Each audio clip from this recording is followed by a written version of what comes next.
Recording in progress.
Hi everyone, thank you for joining us today. My name is Cynthia Nichols. I'm the Regional Public Engagement Specialist with American Spaces here in the Embassy in Ukraine.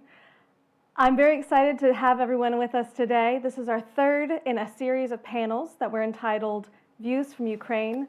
Today our discussion is on disinformation.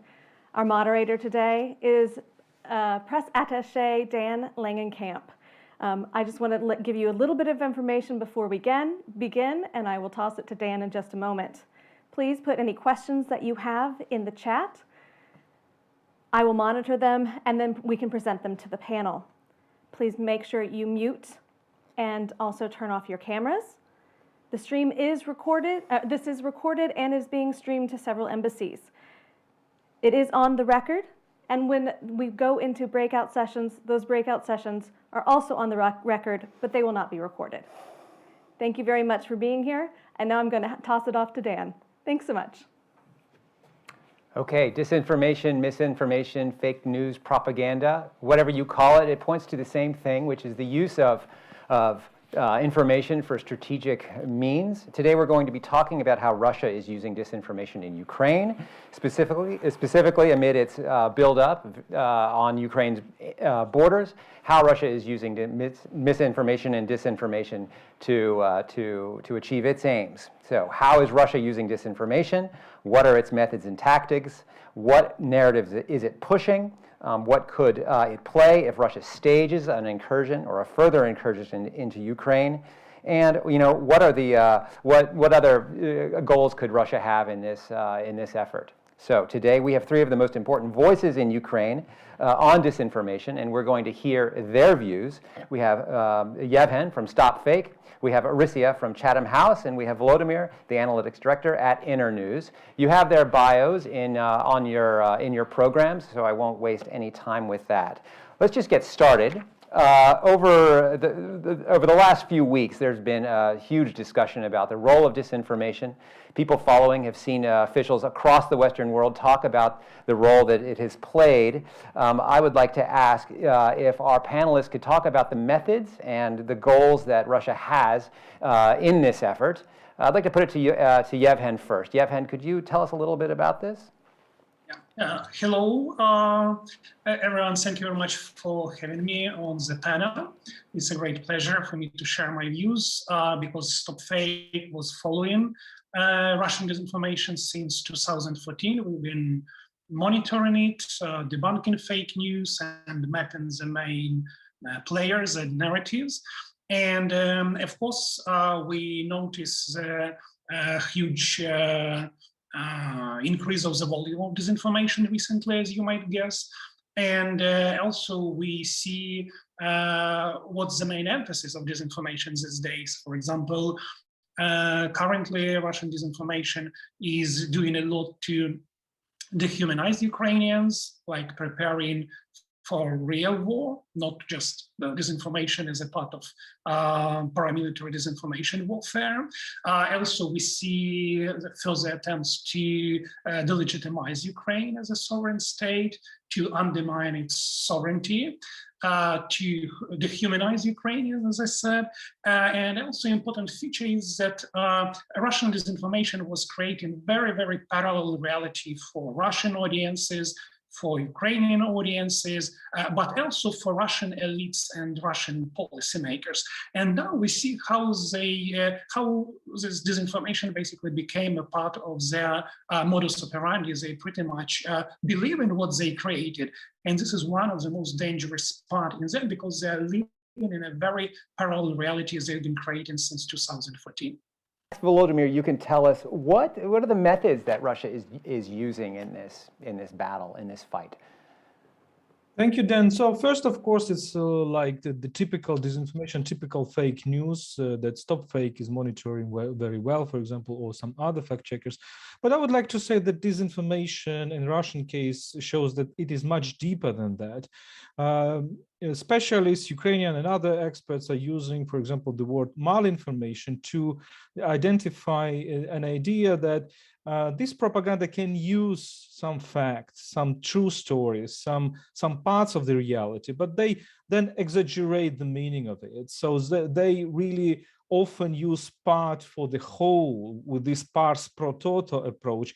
And for example, if they pick up a problem that any country has, that Ukraine has, that United States have, that Europe has, etc., they just make it much bigger than it seems. So I think this is one of the key methods if we talk about the narratives, for example. If you don't mind me interrupting, so we had this story recently about a boy. I guess it was in March when the earlier buildup of Russia's forces took place, and Russia had alleged that this young man or this boy had been killed by a Ukrainian drone or something like that. Could you talk perhaps about that example? Is this sort of an example about the way that they do this? Yes, because there was no proof that this boy was killed by a Ukrainian drone. And for example, this is one of the key things. We can talk later about the network of Telegram channels, for example. They give you some messages, but these messages are A, unverified, and B, sometimes even unverifiable. So there is a source of messages, words, images that you cannot really verify. You cannot really say or falsify. You cannot really say whether it can be true or not true. And I think this is one of the most important approaches. In that case, there was a drone that hit a boy, and Russia claimed it was, or no, a drone didn't hit a boy, but Russia claimed a drone did. And after that, it became verified that it was just a complete piece of misinformation. Is that right, Yevhen? Am I following that correctly? Yeah, absolutely. Dan, this is one of the examples of kind of shameful exploitation of children, of dead children for the purposes of disinformation. And previously, back in 2014, we had an absolutely fabulous story about a crucified boy, which was debunked 1,000 times after that, but is still used very often. And I was lecturing widely around the world, and I still was finding people who do believe in this story many years after it was debunked. And this is example how you can start pushing and promoting disinformation, and then it starts living its own life. And this is a dangerous element. And also we've seen how these disinformation narratives can sneak into the reporting work of journalists. For example, last week, Italian public television Rai Uno made a TV story about people in Donbass repeating all the main messages of Russian disinformation. And again, all those messages were debunked so many times that if they bothered just to fact check the story, definitely they would not kind of fall under the spell of disinformation. But unfortunately, it did not happen. Let me ask Arisia. So you follow some of these narratives quite closely that Russia is pushing. Give us the top three. Well, I would say it's important to understand, and it's great that we are discussing it today, of course, when the headlines of all international media are about possible invasion. And what I would like to say first, that disinformation, it's part of the full spectrum warfare. This disinformation is here to basically exploit the brains of the populations, to shatter the resilience and desire for resistance in the country, but also control the political decision-making in the targeted country. So the key narratives of Russia about Ukraine has been that it's a failed state, that Ukraine's leadership is not an independent leadership, that it's owned by Western, especially Washington puppeteers, that Soros is involved. So spinning this conspiracy theory in about Ukraine, in a way denying Ukraine any agency by saying that Russia says, this is not a nation that is able to govern itself. And of course, more recently, we see a more dangerous disinformation about United States deploying chemical weapons in the Donbass. And this is when we are talking about false flag operation. A lot of people are thinking about Little Green Man, the type of Crimea annexation, but information is also part of the false flag operation that Russia deploys. In a way, if you want to create this shattered mirror effect where nothing is clear, where you have society divided, turned against the elite, and this is how you undermine the enemy from within, and also undermine Western coalition in support of Ukraine. I'm glad you raised that question about the chemical weapons. So what's going on there? Why would they talk about this? Is this just to spread disinformation to discredit the United States, or what's the goal? Well, I think there's something that what Volodymyr mentioned about malinformation, where they are blending fact and fiction. There has been reports from parts of the occupied Ukraine that the Russians has actually moved to one of the largest chemical plants, Tyrol, some chemical substances that could be used to cause the environmental disaster that would later be blamed either on the United States or NATO forces. So they may be plotting ground or preparing a ground for a possible escalation that would give a pretext for Russian peacekeepers to come. This is another thing for us to remember, that in Russia, for Russian domestic public, Russian military adventurism abroad is presented as peacekeepers. They are securing the periphery of the Russian Federation by establishing peace and clamping on color revolution and protests. I wonder actually, that raises some of the historical precedents here that have existed in the past. Has Russia done this in the past? What other countries have done this? I mean, this does, I must say, remind me of things that we've heard about before. And back in, say, World War II, or even in, in the Cold War, it was called propaganda. Can we talk a little bit about that? Volodymyr, do you have any perspective on this? Well, of course, we can compare to the World War II, to the way how Soviet Union, for example, attacked Finland, or to the way how the Germans attacked Poland by instigating, the provocation. And this is what we are discussing always here with an idea of a false flag operation. This is what can happen, and what Orisa has rightly pointed out. And I would like to also follow up on this issue of chemical weapons and biological weapons. This is also a very old narrative of Russia. We see the narrative of biological laboratories that were established by United States, and for example, across Ukraine to make some exercises on humans. And let me tell you that this narrative, if you put it into the minds of frightened people and frightened population, which tends to see, threats everywhere, and this is what Ukrainian society is now about, it's kind of a very fruitful ground to launch these operations. So we're talking about creating, sort of using it not only as sometimes, or possibly as a pretext for an invasion, but also to sort of divide and undermine Ukrainian society. Is that right? Exactly. This is one of the, of course, this is one of the techniques. I would say that the key goal of propaganda, of information warfare, is not even to lie, it's not even to deceive, but as my colleagues have pointed it out already, is to show that the opponent either doesn't exist, so the negation of the agency, as Orisa said. So therefore, they're saying Ukraine doesn't exist, it didn't exist historically, it was all Russia, etc., or doesn't have a right to exist, doesn't have a moral right to exist. And therefore, we have the other key narrative that Ukrainians are basically about far right, about fascists, and we can see this narrative even in the 19th century when the way how Russian culture, for example, were presenting Ukrainian Cossack past. So this is nothing new about it. So how does this relate to some of the things that Mr. Putin has said, in recent times, and how does it relate to some of the philosophical underpinnings of the Russian Federation right now? I mean, we have heard about, Vladimir Putin's desire to have an empire, to create a sphere of influence. How is this disinformation discussion related to all of that?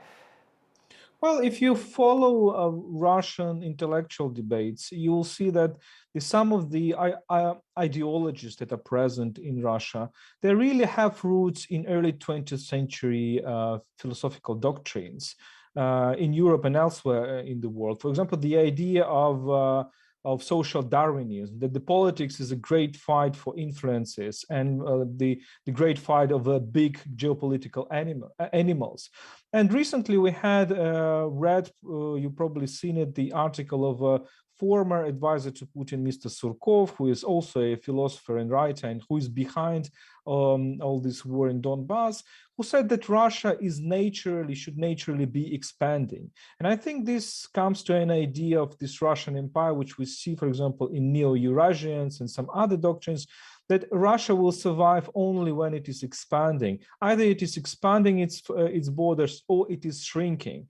It will not survive in a clear-cut borders of a nation state. And if we analyze the concept of Ruski Mir, the Russian world, the idea that Russia goes beyond its political borders, I think this is an important thing to understand. So what about else in Ukrainian history? Part of this is the disinformation is related to saying that Ukrainians aren't a real people, that Russian and Ukrainian people are one, really. There's no difference between them ethnically or historically. Is that true? Yeah, go ahead, and anybody jump in. I'm sorry, just go ahead. Look, there is a clear, if you look back at any history, you will see the problems of names, for example. My favorite example is that if you look at the map of 10th century Europe, you will see the current Germany will called Eastern Frankia. That doesn't mean that we are calling Germany, Eastern France right now, right? So this is the same trick used by Russians about the concept of Ukraine, Rus, etc. But historians, ethnographers are clearly saying that these are different people, these are different nations, these are different languages. That's obvious thing. These are different customs and traditions, and the way how Russians were trying to erase this difference. They were trying to do with many different things, from Holodomor to what linguists are called linguicide, the politics of extermination of Ukrainian language. Did someone else want to jump in, Yevhen or Arissa? I just want to quote Timothy Snyder, who's, I think, pointed very sharply. He said, after reading Putin's essay on history, I feel like a zoologist in a slaughterhouse. From the historical perspective, there's little you can put together, or even, in terms of debunking. But I think here is the trick. Putin is weaponizing history as much as weaponizing information, and that's part of creating a narrative where for Putin, the project of Russia is the past. And for Ukraine, the project of development is the future. Putin wants to deny Ukraine the future by just saying that it's a common past with Russia. And this is why we have a war and this aggression where Ukraine is trying to reclaim its right for having its own future. So in terms of his worldview, I mean, Ukraine's then sort of position towards the West and towards NATO and towards the European Union is threatening to this whole worldview. And, that's sort of part of this battle, I guess. Is that right? Yeah, okay. I can just jump in and say that speaking about that from geopolitical point of view, for Putin, it's definitely a zero-sum game. So if he see Ukraine leaving, he doesn't see much for Russia to develop. And I agree totally with Arissa that for him, it's a project about the past. And also, if we would look at the disinformation they've been pushing, it involved a lot of those things both panelists already mentioned, like Ukrainian language, which from his point of view does not exist, Ukrainian culture, Ukrainian history, and of course, religion is also very widely used to produce all types of fakes and disinformation. So if they see that this can be used as a problem, as a pretext, they really want to find all those cracks in the cultural milieu and try to make it bigger. And that's exactly what disinformation is making. And also it translates very quickly into practical things. For example, if they produce some piece of disinformation that Russian language is suppressed in Ukraine, they can very easily organize it as a pretext for military intervention, because from Putin's point of view, Russia ends only where there is no Russians. So basically everywhere where the Russians are, it is Russia. Let's talk a little bit about the actual structure and methods a little bit. We touched on it earlier.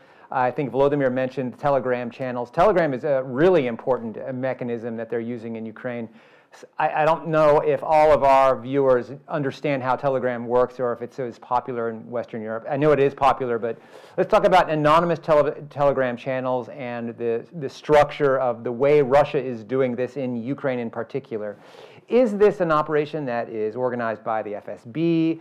Are these loosely federated groups of people that are just, playing on the language that President Putin is using and other spokespeople?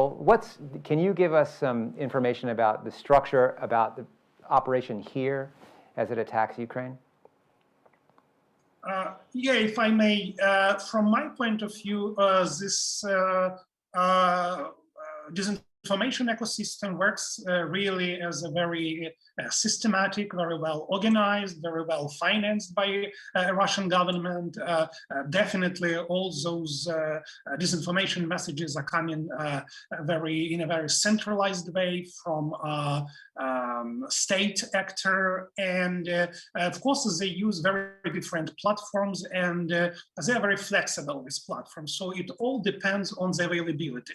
For example, back in 2014 in Ukraine there were available all Russian TV channels, more than 80 of them, and they were weaponizing them. Then when Ukrainian government, Ukrainian regulator actually decided to get rid of Russian TV channels, they immediately started to look for other options, and they started to work very actively with social media, with messengers, and Telegram you mentioned is one of them, because first of all it allows huge anonymity from the point of view of those who disseminate information, but also it has a kind of a loose control compared to other social media. And Telegram is historically historically Russian product, and we don't have evidences that Russian government does not control data and all other things connected to how Telegram is operating. So from the point of view of the ownership and financing, it's a very murky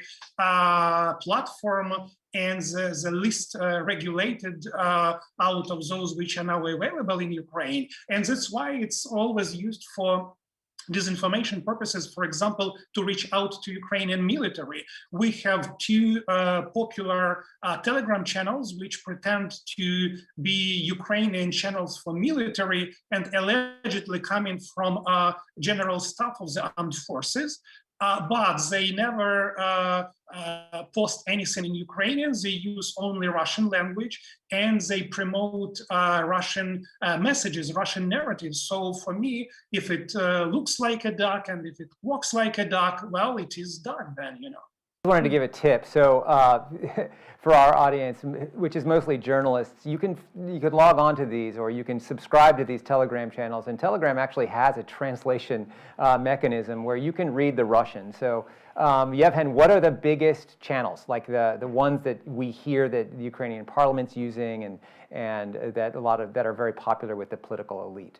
Yeah, actually here everybody is using them, and including Stop Fake, because we, on one hand, we're criticizing them, but on the other hand, we want to be in the loop, you know, and know what is happening over there, and also have our voice to be seen. So it's one of the platforms which is used, and actually the channels that you guys watch over at Stop Fake. Yeah, actually, I can show you. I can share it later, kind of a list for the participants to look after.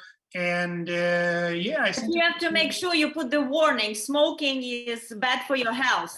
Yeah, we just would like to give you a warning. Well, what you're recommending? President Zelensky admitted to reading some of these channels, like Legitimny and Resident. And he said, you know, it was like going into a hall of mirrors, and he said that implied that he was going to stop reading those channels. But it's sort of I think that was an indication of how powerful they are. Some of these channels have hundreds of thousands of viewers, isn't that right? Let me jump in. Yeah, hopefully I'm not a Telegram blogger, you know, but one thing about Telegram, which it changes completely the way how we approach information, because as Johan said, they are anonymous. But what is the second feature of most of these channels is that they are pretending they give you insights. They're pretending that there are some people, some hidden people in the office of the president or in the ministries, etc., that knows everything, and it gives the audience like the most hidden messages, the most hidden information you can even imagine. And therefore, people want to have these insights. They want to have these rumors. You know, they want to have this feeling of participation, and therefore they are reading it. But of course, the problem is that what I mentioned earlier, that it is unverifiable. So of course you can invent any story without any proof, and so this is an insight, and therefore people will read it. The second thing is that you mentioned there are hundreds of thousands of followers, but contrary to Twitter, to Facebook, to some other social networks, Telegram is very untransparent. We cannot really check if this audience is okay. For example, with Twitter, we can analyze the followers and say, using the algorithm, well, these are this particular account has probably 40% or 30% of inauthentic audience, inauthentic fans. But with Telegram, you can only see indirect proof, for example, the curves of a drastic increase of the audience. So some of the Ukrainian journalists just made experiments. They registered their Telegram channels, and they addressed the companies who are selling this audience, and it shows that you can easily do that. Yeah, wasn't it? I'm not sure I remember exactly the organization. It may have been Liga, the news organization, had an investigation where they created a Telegram channel that was for people that believed in a flat earth, and they immediately were able to buy Telegram followers to make the channel quite popular, and they had about 25,000 followers or something like that. Do you remember that case? Yeah, and Go ahead. Go ahead, Yeah. Yeah, of course, there was investigation on Liga, there was investigations on I think Detector Media, and we at Internews Ukraine made investigation rather on Telegrams, but also on Twitter. But you ask a question why president is reading it, why people in office of the president were reading it, because when they appeared, you cannot really judge, you cannot really say that they're promoting, they're clearly pro-Kremlin, etc. They're masking very well. They're masking for a kind of Ukrainian users, etc. And I think people in the office of the president, they were really thinking that there is somebody in the office of the president who is, leaking this information, or who is inventing the story and creating the discourse. So let me change subjects a little bit. How does the disinformation in Ukraine differ from the disinformation that we've seen in the United States or in Europe? Are there qualitative differences in the way that this system functions? Mauricia? Yeah, the biggest difference is that this Ukrainian disinformation would be reflecting the realities of Ukrainian politics, war, and other scenes. And that's a specific of disinformation. So they want to target audiences in different countries with those messages which are relevant to them, and build those parallel realities which might vary from Ukraine to other European countries to United States. But what is common for all those systems, that they are, as I said, very well coordinated. They are very dynamic in terms of how to look which platforms work better for each demographics. And also we see how some messages are promoted across platforms, are promoted across countries. So they might start on anonymous Telegram channel and then go to the second tier news websites, then to news agencies. Then they are translated into different languages by companies like RT. We see Sputnik is doing something about that. And by the end of the day, everybody is discussing that.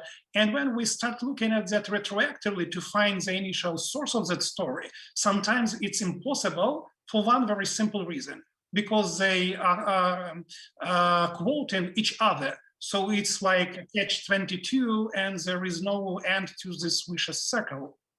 Marissa, do you see differences between the way the system operates in Ukraine versus in, say, London, where you're sitting?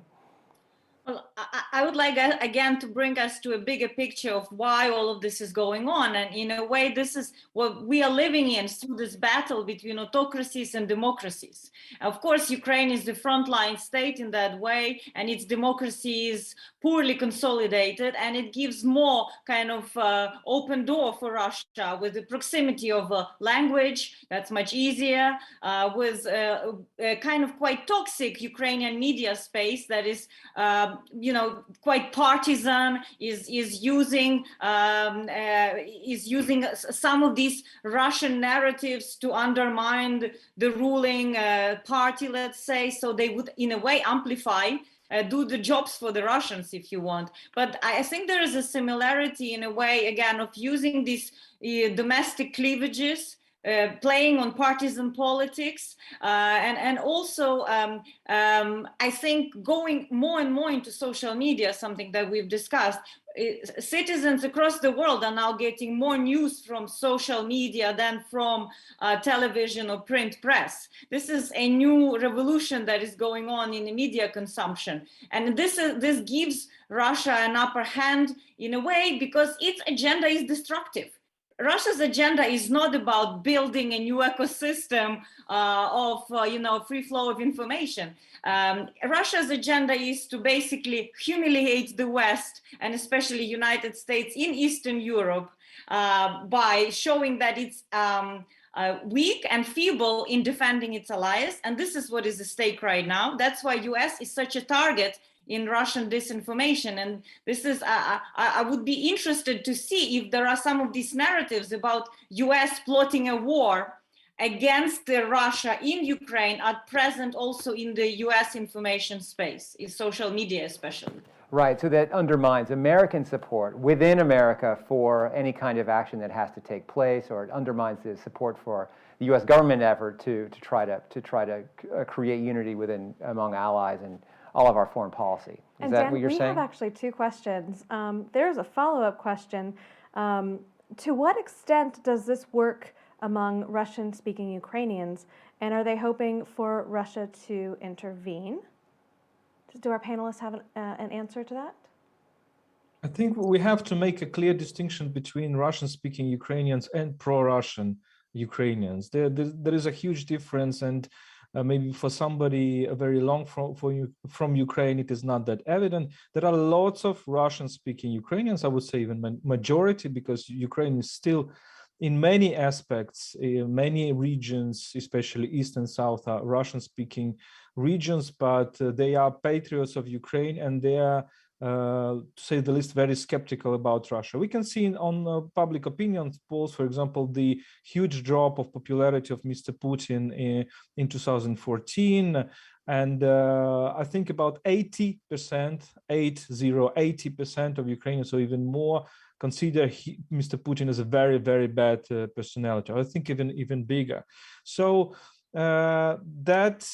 we can see also, we can look at the fall of popularity of the pro-Russian parties. We have at least two, and we see over the past year, they're really losing in popularity. Of course, there are still citizens who would identify Ukraine with Russia, but if we look at these polls, at the party popularity, we are talking probably about maximum 10 or maybe 12%. Been interesting to see the decline in support for, the favorability rating of President Putin and the favorability rating of Russia over the last 30 years has really just declined the whole time.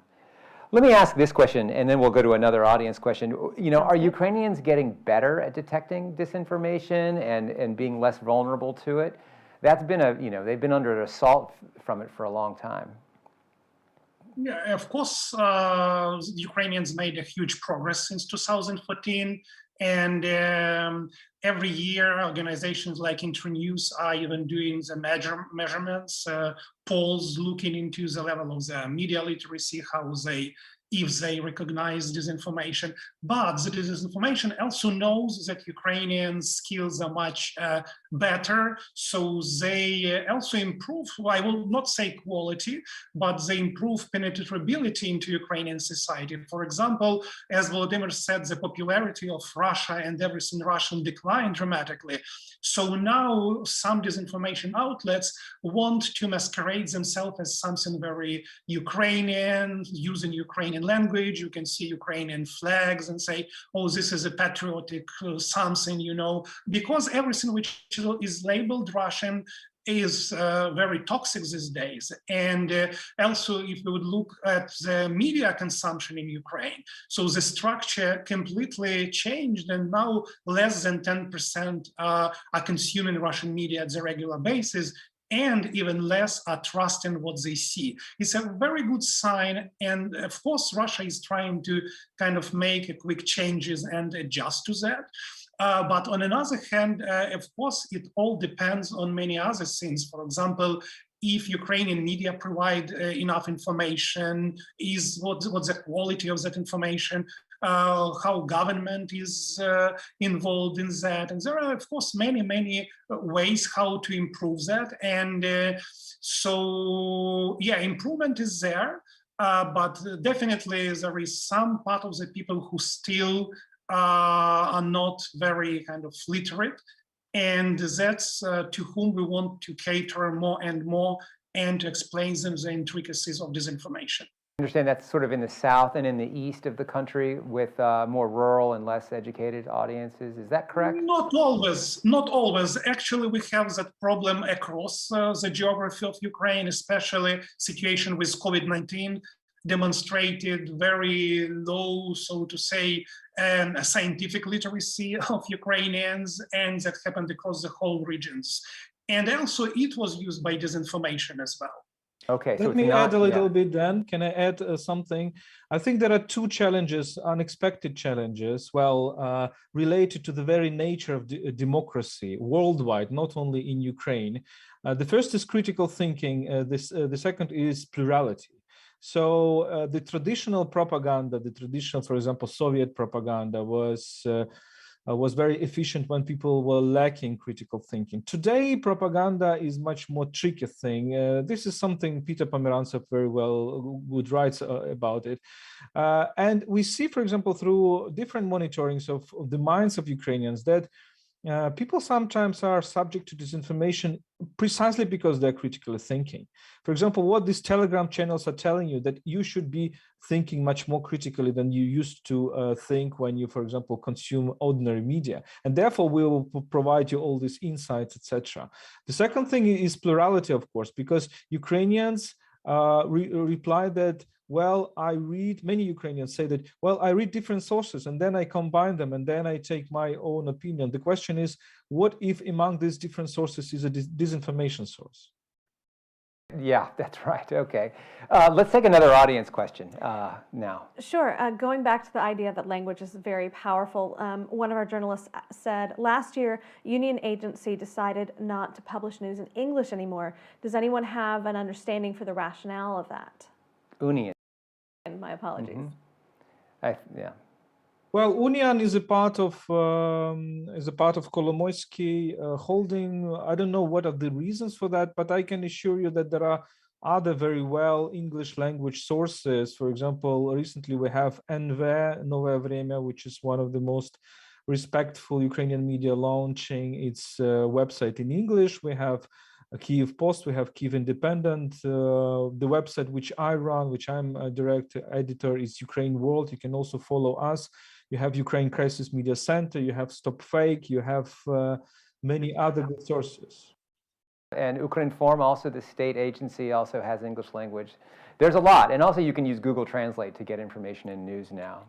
Okay, so we need to wrap up. We have about 2 minutes, and now we have a lot of important questions to ask. One question that I'd like to put this to the group is, you know, what's the relationship between the journalists that we have online and this fight? What role do they play? How can you help them? You know, let's speak practically. Let's go to Arissa, perhaps. Well, I think, first of all, it's great, this initiative of views from Ukraine with voices who understand Ukraine. I think part of the reasons why Russia has this upper hand and leverage by shaping discourse about Ukraine, or I would say influencing discussion, is because Ukraine is not very well known to the international audiences, not well understood, this kind of, as some historians called it, unexpected nation. So by being misunderstood and not understood provides an open space for an aggressor to speak on your behalf. But now we are indeed in a very critical times when informing Western audiences, informing policymakers what is at stake, what it is exactly Ukraine is fighting for, actually traveling outside of Kyiv, because, right, it's important to get the temperature in the capital, but over this 8 years after Euromaidan, there's a real consensus in the center-west of Ukraine, and it's changing towards joining that consensus in the southeast, that Ukraine wants to be ruled by law and not ruled by force. And this struggle that we are facing right now is in establishing this democracy based on rule of law that Russia wants to deny. So I think we also run a Ukraine forum at Chatham House where we're doing a bit deeper dives into showing this transformation of Ukraine. And I assure you that there was a revolution in Ukraine in the mindset of where it belongs, but in the West, there has to be still discussion where Ukraine belongs. We have this ambiguity and kind of certain dissonance among the European member states, such as France and Germany, Italy, where Ukraine belongs. And I'm sure media can contribute a lot to explaining why Ukraine belongs to Europe and why this is an advantage for this whole indivisible European security that Putin is actually talking about. Yeah, you know, one of the things that we like to say is that you walk through the streets of Ukraine and of Kyiv and you see what a European city it is, you know, and it's very clear when you talk to the Ukrainian people where they see their futures. So that's something that we'd like to emphasize with our audiences today, I think. Yevhen, what else? I'm always surprised that there aren't more formal relationships between media and debunking organizations like yours or civil society that can help give journalists the information they need to report accurately. Is there anything that can be done like that? I mean, yeah, so one of the problem is that actually we still lacking good fact-checking in media. Very often, this is problem number one. And the second problem is that media should always remember that one of the main purposes of disinformation is to undermine existing institutions, democratic institutions. And us media is one of them. So they don't want to see us around, and that would make them much happier and to make much more space for them. And if you remember when the time when Speaker of Russian Ministry of Foreign Affairs said that starting tomorrow, MFA starts its fact-checking operation. So what they did, they just rubber stamp any articles they disagree with a stamp fake. And for me, that was a crucial moment when I realized that we continue to do this work, even if it might be very straight genre in which we work. So we're correcting someone else's lies, So I never thought that I would become famous because of that, But if there is a need in the society in what fact checkers are doing, we really need to continue doing that, because otherwise disinformation would take all the space. And there are two more things I would like to say very quickly, what else we can do to remove disinformation from media. So we really need to talk about deplatforming disinformation from main social media platforms. And we now work on that with Google, for example, but evidently it's a long shot, it would take some time. Another important thing is sanctioning those people who are personally involved in production of lies and production of disinformation, for one very simple reason, because in Ukrainian case, disinformation kills people literally, and they are calling to kill Ukrainians and burn Ukrainians on Kiev's main street, So we approach the level of absolutely Rwandan genocidal talk, of radio, the Milkolin, So we are already on the brink of that. So we really need to be very aggressive, even I would say. And today I saw the draft of the sanctions which were proposed in DC, and sanctions against propagandists is a part of that. And this is a great step, and we need to do that. And last but not least, to withdraw advertising from those companies which disseminate fakes and disinformation, not to participate in financing it. So that's what we can do from the media culture point of view. Thank you, Yevhen. And so let's see. Let me ask a final question of Volodymyr. Volodymyr, if and when there is an incursion in Ukraine, what is it going to look like? What should reporters that are online and the other people look for in terms of disinformation? How is that going to appear when we talk about this? Well, we already talked about these false flag operations that they can take place. We also see that how many, for example, Russian reports are portraying a Ukrainian army which is on its own soil as a dehumanizing, as Yevhen said, as committing crimes, etc., which is obviously far from truth. But I think we can. It is difficult to predict what will happen, for example. But it is quite possible that Russia will try to take some other parts of Ukrainian territory and say it is defending. So this discourse that it is defending, I think this is the most dangerous thing, which many people in the world are really consumed about that Russia is defending its borders, etc. This is clearly said by the Russian experts and Russian intellectuals themselves. They want to re-establish the so-called security belt they have during the Cold War. And security belt means that they should be surrounded by a kind of a vassal states. That's what they're striving for, and therefore they're talking about Yalta, therefore they're criticizing Helsinki agreements, etc. And I think this is the most important thing. So we should also look at these fears of NATO enlargement as a kind of a bluff, which doesn't let us to see the true goals of Russian expansion. And with that, I think we'll wrap up. Thank you, Volodymyr, for those thoughts, putting this in the big picture. I want to thank Yevhen and Orissa also for these insights today. This was, I thought, a great discussion. Really, when we talk about disinformation, I think it's fair to say, and this is what, at the U.S. Embassy we tell all of our visitors, there's two wars in Ukraine. There is a war, an active, hot war going on in the Donbass, and an occupation in Crimea, but there is a war that runs through every cell phone and every computer in the country. It's a disinformation war where Russia is seeking to undermine the Ukrainian state and divide Ukraine from its Western partners. I want to thank you all. We're going to go to breakout rooms now so that everybody can go even more deeply into this discussion with our panelists. Thank you very much. I'm Dan Langenkamp. I'm the press attaché at U.S. Embassy Kyiv, and it's been a real pleasure. Thank you to our panelists again. Thank you very much. What are we supposed to say while we are?